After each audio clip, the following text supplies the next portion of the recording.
السلام علیکم ورحمۃ اللہ تعالی وبرکاتہ۔ الحمد للہ رب العالمین والعاقبۃ للمتقین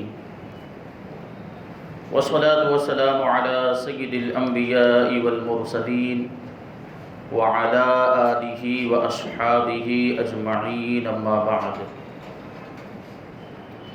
فأعوذ باللہ من الشیطان الرجیم، بسم اللہ الرحمن الرحیم۔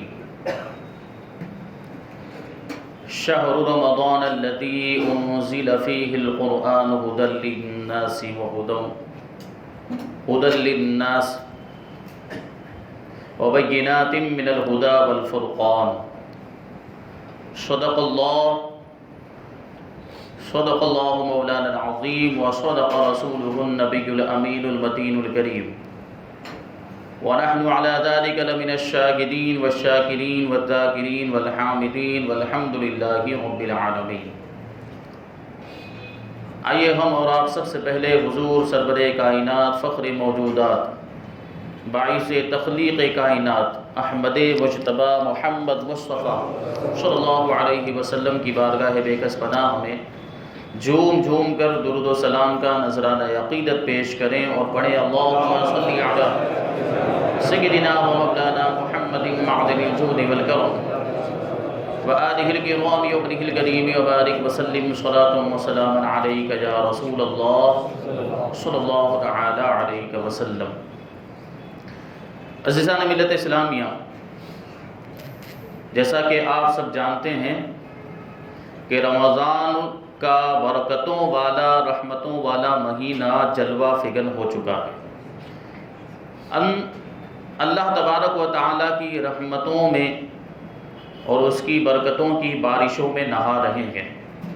اللہ تبارک و تعالیٰ ہمیں رمضان المبارک کی قدر کرنے اور اس کا ادب و احترام کرنے کی توفیق عطا فرمائے۔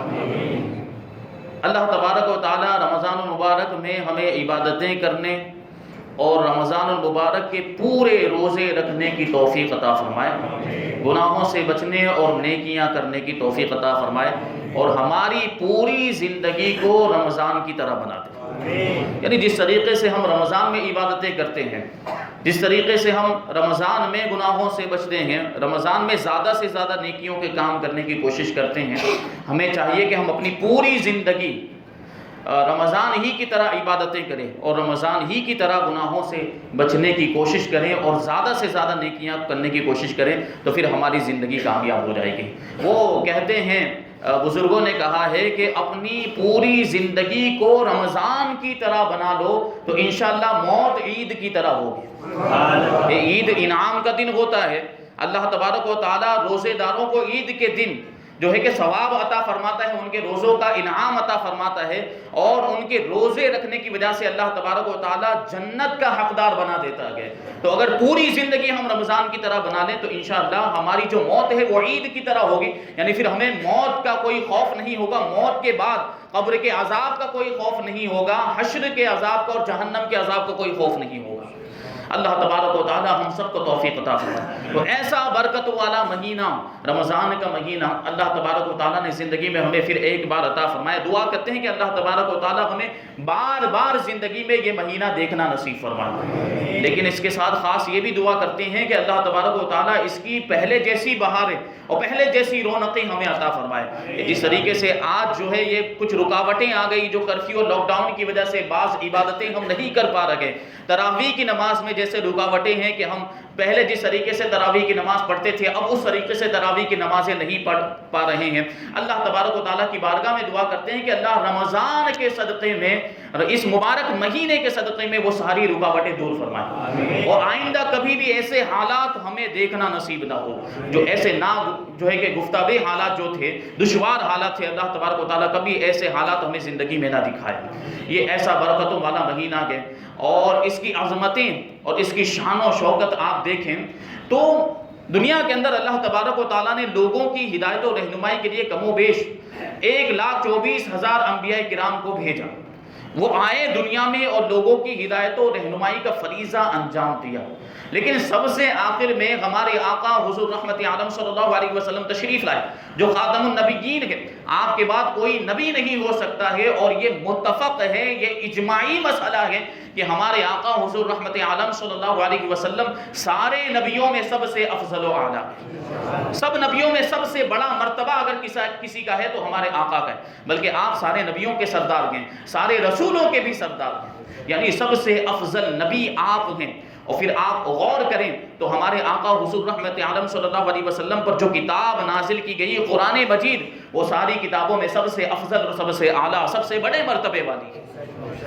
دوسرے انبیاء کرام پر بھی کتابیں اور صحیفے نازل ہوئے، آسمانی کتابیں اللہ تبارک و تعالیٰ نے نازل فرمائی، لیکن ان ساری کتابوں کے اندر سب سے بڑا مرتبہ کسی کتاب کا ہے تو وہ قرآن مجید کا ہے. تو سب سے افضل نبی ہمارے آقا اور سب سے افضل کتاب قرآن مجید. تو اب ضرورت اس بات کی تھی کہ سب سے افضل نبی پر جو کتاب نازل کی جا رہی ہے، جو ساری کتابوں میں سب سے افضل ہے، تو اس کے لیے، اس کے نزول کے لیے، اس کو اتارنے کے لیے بھی مہینہ بھی ایسا ہونا چاہیے جو سارے مہینوں میں سب سے افضل ہو. تو قرآن مجید کو رمضان کے اندر نازل کیا گیا. اللہ تبارک و تعالیٰ ارشاد فرماتا ہے شہر رمضان الذی انزل فیہ القرآن، رمضان کا مہینہ جس میں قرآن نازل کیا گیا. تو سب سے افضل نبی پر سب سے افضل کتاب نازل کی گئی اور سب سے افضل مہینے میں نازل کی گئی. یہ مہینوں کا سردار ہے. رمضان کا جو مہینہ ہے یہ سارے مہینوں کا سردار ہے. حضرت عبداللہ ابن مسعود رضی اللہ تعالیٰ عنہ سے روایت ہے کہ آپ نے ارشاد فرمایا کہ سید الشہور رمضان و سید الایام یوم الجمعہ، کہ مہینوں کا سردار یہ رمضان ہے اور دنوں کا سردار یہ جمعہ کا دن ہے. آج جمعہ کا دن بھی ہے، بڑی برکت والا دن ہے. تو اللہ تبارک و تعالیٰ نے اس مہینے کو بڑی عظمتیں اور بڑی شان و شوکت عطا فرمائی ہے. ایسا مہینہ ہے اور اس کی شان حدیثوں کے اندر بھی جگہ جگہ پر اللہ کے رسول صلی اللہ علیہ وسلم نے بیان فرمائی. اس کی فضیلتیں بیان کی ہے. حضرت سلمان فارسی رضی اللہ تعالیٰ عنہ سے روایت ہے کہ آپ ارشاد فرماتے ہیں کہ ایک مرتبہ اللہ کے رسول صلی اللہ علیہ وسلم نے شعبان کے آخری دن ہمیں خطبہ ارشاد فرمایا، اور اس خطبے میں اللہ کے رسول صلی اللہ علیہ وسلم نے ارشاد فرمایا کہ اے لوگوں، تم پر ایک برکت والا مہینہ سایہ فگن ہونے والا ہے، جس میں ایک رات ایسی ہے جو 1000 مہینوں سے افضل ہے. شب قدر ہے، جس کے بارے میں اللہ تبارک و تعالیٰ نے ارشاد فرمایا لیلۃ القدر خیر من الف شہر، یہ شب قدر 1000 مہینوں سے افضل ہے. اس کا مطلب کیا ہے کہ شب قدر میں جو عبادت کرے، اللہ تبارک و تعالیٰ کی بارگاہ میں نفلی نمازیں پڑھے اور سجود و رکوع کرے تو اس کو 1000 مہینوں کی عبادتوں کے برابر ثواب ملتا ہے. یعنی اگلی امتوں کے اندر جو لوگ ہزاروں سال عبادت کیا کرتے تھے، ہزاروں مہینے عبادتیں کیا کرتے تھے، اگر شب قدر میں محمد مصطفیٰ صلی اللہ علیہ وسلم کا کوئی امتی عبادت کرے تو اگلی امتوں کی ہزاروں سال کی عبادتوں کے برابر اسے ثواب مل جایا کرتا ہے. یہ دیکھیں اس امت پر نبی پاک صلی اللہ علیہ وسلم کا کتنا احسان ہے کہ آپ کے صدقے میں اللہ تبارک و تعالیٰ نے ہمیں نیکیاں کمانے کے کیسے شارٹ کٹ ہمیں عطا فرمائے، مختصر راستے عطا فرمائے کہ اگلی امت کے لوگ جو ہوتے تھے وہ 1000 سال عبادت کریں تو 1000 سال عبادت کرنے کا ثواب ملتا تھا، 1000 مہینے عبادت کریں تو اتنا ہی ثواب ملتا تھا. لیکن ہم پر کتنا بڑا احسان ہوا صرف اس وجہ سے کہ ہم امت محمدیہ میں ہیں کہ مختصر سے وقت میں اگر ہم عبادت کر لیں، صرف ایک رات میں عبادت کر لیں تو 1000 مہینے عبادت کرنے کا ثواب مل جایا کرتا ہے. یہ ہمارے آقا کا احسان ہے ہم پر کہ ہم جو ہے امت محمدیہ میں ہونے کی وجہ سے اللہ تبارک و تعالیٰ نے ہمیں یہ عظمتیں عطا فرمائی ہے اور یہ برکتیں عطا فرمائی ہے. یہ رمضان کا مہینہ، آقا آگے ارشاد فرماتے ہیں کہ اس میں ایک رات ایسی ہے جو 1000 مہینوں سے افضل ہے، 1000 مہینوں سے بہتر ہے. اس میں روزہ رکھنے کو اللہ تبارک و تعالیٰ نے فرض قرار دیا اور رات میں عبادت کرنے کو اللہ تبارک و تعالیٰ نے نفل قرار دیا گیا. اور اس مہینے کے اندر جو کوئی شخص کسی نفلی عبادت کے ذریعے سے اللہ تبارک و تعالیٰ کا قرب حاصل کرنا چاہے تو اسے اتنا ثواب ملتا ہے جتنا دوسرے کسی مہینے کے اندر فرض ادا کرنے کا ثواب ملتا ہے. اور جو اس مہینے کے اندر فرض ادا کرتا ہے تو اسے اتنا ثواب ملتا ہے گویا کہ دوسرے مہینوں کے اندر 70 فرض ادا کیے ہوں. یعنی اس مہینے میں نفل کا ثواب فرض کے برابر ہو جاتا ہے اور ایک فرض کا ثواب 70 فرضوں کے برابر ہو جاتا ہے. آقا علیہ السلام آگے ارشاد فرماتے ہیں کہ یہ صبر کا مہینہ ہے اور صبر کا ثواب جنت ہے، اور یہ لوگوں کے ساتھ غم خاری کا مہینہ ہے، جو غریب ہیں، جو مسکین ہیں، جو حاجت مند ضرورت مند ہیں، ان کی مدد کرنے کا مہینہ۔ اور ہم دیکھتے بھی ہیں کہ اس مہینے میں خاص طور پر غریبوں کا خیال کیا جاتا ہے، غریبوں کی مدد کی جاتی ہے، روپے پیسوں کے ذریعے سے، کھانے پینے کی اشیاء کے ذریعے سے لوگوں کی مدد کی جاتی ہے۔ اور اس کے تعلق سے اللہ کے رسول صلی اللہ علیہ وسلم ارشاد فرماتے ہیں کہ یہ لوگوں کے ساتھ غم خاری کا مہینہ ہے۔ اور پھر آگے اللہ کے رسول صلی اللہ علیہ وسلم ارشاد فرماتے ہیں کہ یہ مہینہ جو ہے یہ بڑی عظمتوں والا مہینہ ہے کہ جس کے اول حصے کے اندر، آگے ارشاد فرماتے ہیں نبی پاک صلی اللہ علیہ وسلم، جو ترتیب آگے پیچھے ہو گئی، ارشاد فرماتے ہیں کہ جو اس مہینے کے اندر کسی روزہ دار کو افطار کرائے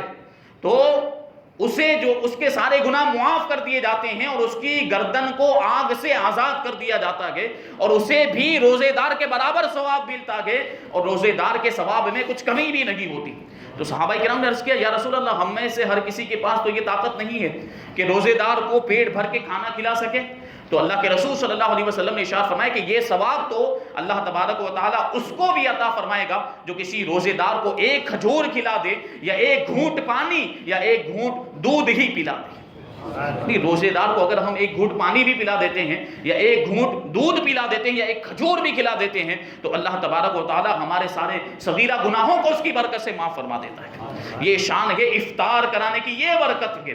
پھر آگے اللہ کے رسول صلی اللہ علیہ وسلم ارشاد فرماتے ہیں کہ جو اس مہینے کے اندر کسی روزے دار کو پانی پلائے گا، افطاری کے وقت کسی روزے دار کو پانی پلائے گا، تو قیامت کے دن اللہ تبارک و تعالیٰ میرے حوض کوثر سے اسے وہ پانی پلائے گا کہ پھر جنت میں داخل ہونے تک اسے پیاس ہی نہیں لگے گی۔ یہ رمضان کی برکتیں۔ اور اللہ کے رسول صلی اللہ علیہ وسلم ارشاد فرماتے کہ یہ ایسا مہینہ ہے کہ جس کا اول رحمت ہے، جس کے درمیان میں مغفرت اور بخشش ہے، اور جس کے آخر میں جہنم سے آزادی ہے۔ کیا مطلب ہوا؟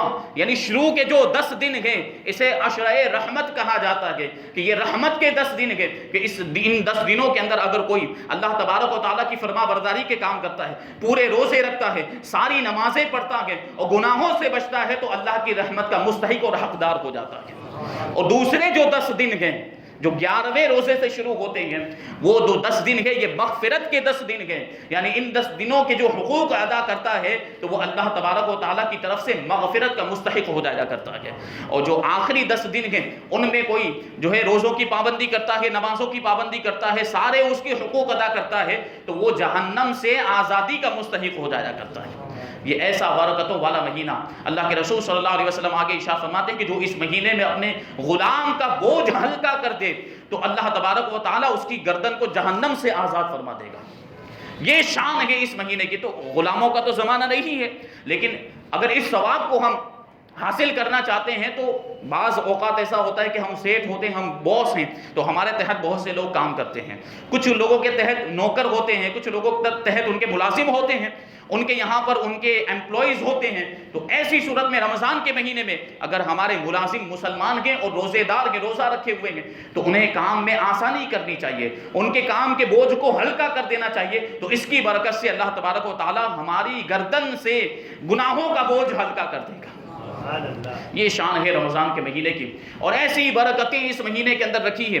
اللہ کے رسول صلی اللہ علیہ وسلم ایک حدیث پاک میں ارشاد فرماتے ہیں، حضرت عبداللہ ابن عباس رضی اللہ تعالیٰ عنہ سے روایت ہے، آقا ارشاد فرماتے ہیں کہ لو تعلم امتی ما فی رمضان لتمنوا ان تکون السنۃ کلھا رمضان، کہ اگر میری امت کو معلوم ہو جاتا کہ رمضان کے اندر کتنی برکتیں ہیں، رمضان کے اندر کتنا ثواب ہے، اور رمضان کی کیسی فضیلتیں ہیں، تو وہ تمنا کرتے کہ پورا سال رمضان ہو جائے۔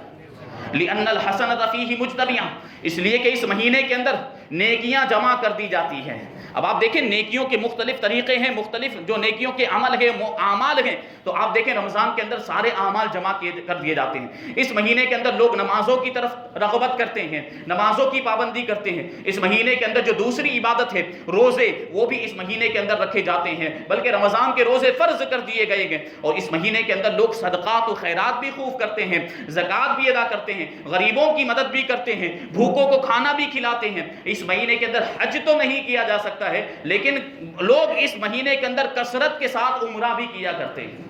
تو یہ ساری عبادتیں رمضان کے اندر جمع کر دی جاتی. بلکہ عمرہ کے بارے میں تو آپ کو یہ بات معلوم ہوگی کہ رمضان کے اندر جتنی کثرت کے ساتھ لوگ عمرہ کرتے ہیں کسی اور مہینے کے اندر اتنی کثرت کے ساتھ عمرہ نہیں ہوتا ہے.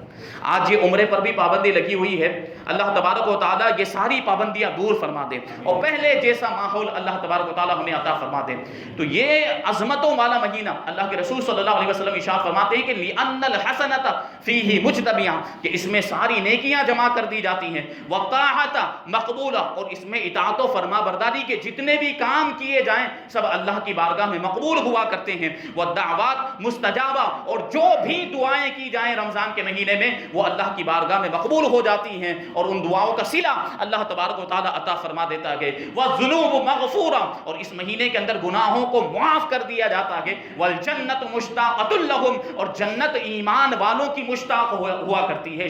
وہ جنت جو ہے کہ ایمان والوں کی خواہش کرتی ہے. عام طور پر ہوتا کیا ہے کہ انسان جنت کی خواہش کرتا ہے, انسان یہ چاہتا ہے کہ اسے جنت مل جائے, لیکن یہ مہینہ ایسا ہے کہ اس مہینے کے اندر جنت خواہش کرتی ہے کہ روزے دار اس کے مستحق ہو جائیں. روزے دار اور جو نمازیں پڑھنے والے ہیں, عبادت کرنے والے ہیں, رمضان کے حقوق ادا کرنے والے ہیں, وہ جنت کے مستحق ہو جائیں. جنت کو تو اس کی خواہش کرتی ہے. ایک روایت میں ہے کہ 4 لوگ ایسے ہیں کہ جنت جن کی مشتاق ہوتی ہے, جنت جن کی خواہش کرتی ہے. وہ 4 لوگ کون ہیں؟ رمضان کے روزے رکھنے والے, قرآن پاک کی تلاوت کرنے والے, اور اپنے ہمسایہ اور پڑوسیوں کو کھانا کھلانے والے, اور اپنی زبان کی حفاظت کرنے والے. رمضان کے روزے تو الحمدللہ ہم رکھتے ہیں اور الحمدللہ قرآن پاک کی تلاوت بھی کرتے ہیں. اگر کسی کو توفیق نہیں ہے تو اللہ تبارک و تعالیٰ اسے قرآن مجید کی تلاوت کرنے کی توفیق عطا فرمائے. پھر ہم غریبوں کی مدد بھی کرتے ہیں, ہم اپنے پڑوسیوں کی مدد بھی کرتے ہیں, کھانے پینے کی چیزیں بھی ان کو بھیجتے ہیں, اور اس طریقے سے ہم اس کے بھی حقدار ہیں. لیکن زبان کی حفاظت کے معاملے میں ہمارا جو معاملہ ہے بڑا گڑبڑ ہے. آج ہمارے مسلمان بھائیوں کو دیکھیں تو ایسے نازیبا الفاظ اپنی زبان سے نکالتے ہیں کہ اللہ کی پناہ, ان کو ہم زبان پر لا بھی نہیں سکتے. اور گالیوں کے معاملات تو ایسے ہیں کہ کوئی بات ان کی مکمل نہیں ہوتی ہے جب تک اس میں کوئی گالی شامل نہ ہو جائے. یہ زبان کی جو ہے کہ آپ دیکھیں غلط استعمال زبان کا, کہ اس طریقے سے بےہودہ کلمات اور گالی گلوچ ہم کرتے ہوئے نظر آتے ہیں. تو اگر ہم چاہتے ہیں کہ جنت کے مستحق ہو جائیں رمضان کے مہینے میں, تو آج ہی عہد کریں کہ آج کے بعد کبھی اپنی زبان پر کوئی بےہودہ لفظ یا گالی کے الفاظ نہیں لائیں گے. کیونکہ مسلمان کی شان نہیں ہوتی ہے کہ وہ اپنی زبان کا غلط استعمال کرے. یہ زبان تو اللہ تبارک و تعالیٰ نے اپنے ذکر کے لیے دی ہے. یہ زبان تو اس لیے دی ہے کہ ہم اس کی تسبیح بیان کریں. یہ زبان تو اس لیے دی ہے کہ ہم اس سے اچھے الفاظ بولیں اور اس سے اچھی باتیں کریں, ہم لوگوں کو نصیحت کریں, اور جو ضرورت کی چیزیں ہیں وہ اس زبان کے ذریعے سے ہم وہ الفاظ استعمال کریں. یہ گالی گلوچ کے لیے اللہ نے ہمیں زبان نہیں دی, غلط باتیں کہنے کے لیے زبان ہمیں نہیں دی, غیبتیں کرنے کے لیے, جھوٹ بولنے کے لیے, چغلی کرنے کے لیے زبان نہیں دی ہے. اسی وجہ سے اگر کوئی جھوٹ بولتا ہے, گالی گلوچ کرتا ہے اور غیبت کرتا ہے, چغلی کرتا ہے, تو اس کا شمار گنہگاروں میں ہوتا ہے.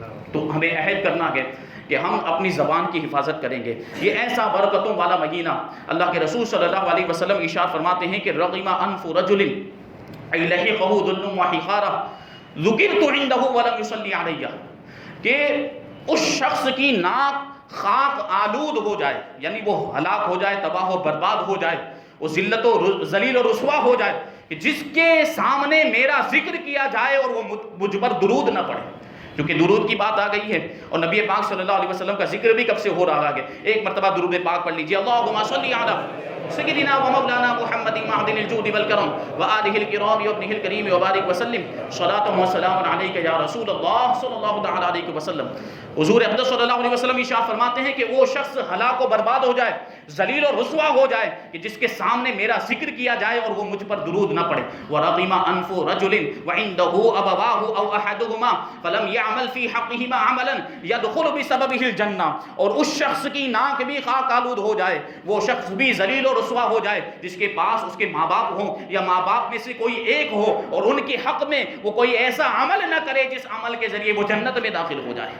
کیا مطلب کہ ماں باپ ہونے کے باوجود ماں باپ کو راضی کرنے کی کوشش نہیں کرتا، ماں باپ کی خدمت نہیں کرتا، بلکہ ماں باپ کو ناراض کرتا ہے، ماں باپ کے حق میں کوئی ایسا عمل کرتا ہے جس کی وجہ سے انہیں تکلیف پہنچے، تو پھر وہ جنت کا مستحق نہیں ہے۔ اگر ماں باپ کی خدمت کی جائے، ماں باپ کو راضی کیا جائے، ماں باپ کو خوش کرنے کی کوشش کی جائے، ان کو ہر تکلیف سے بچایا جائے اور ان کو ہر آرام کی چیز پہنچانے کی کوشش کی جائے، تو اس کے ذریعے سے اللہ تبارک و تعالیٰ ایسی اولاد کو جنت عطا فرما دیتا ہے۔ پھر آگے اللہ کے رسول صلی اللہ علیہ وسلم ارشاد فرماتے ہیں کہ وَرَغِمَ أَنْفُ رَجُلٍ دَخَلَ عَلَيْهِ رَمَضَانَ وَتَمَّ رَمَضَانَ قَبْلَ أَنْ يُغْفَرُ لَهُ، اور اس شخص کی ناک بھی خاک آلود ہو جائے، وہ بھی تباہ و برباد ہو جائے، ذلیل و رسوا ہو جائے کہ جس کی زندگی میں رمضان آیا اور اس کی بخشش ہونے سے پہلے رمضان کا مہینہ چلا گیا۔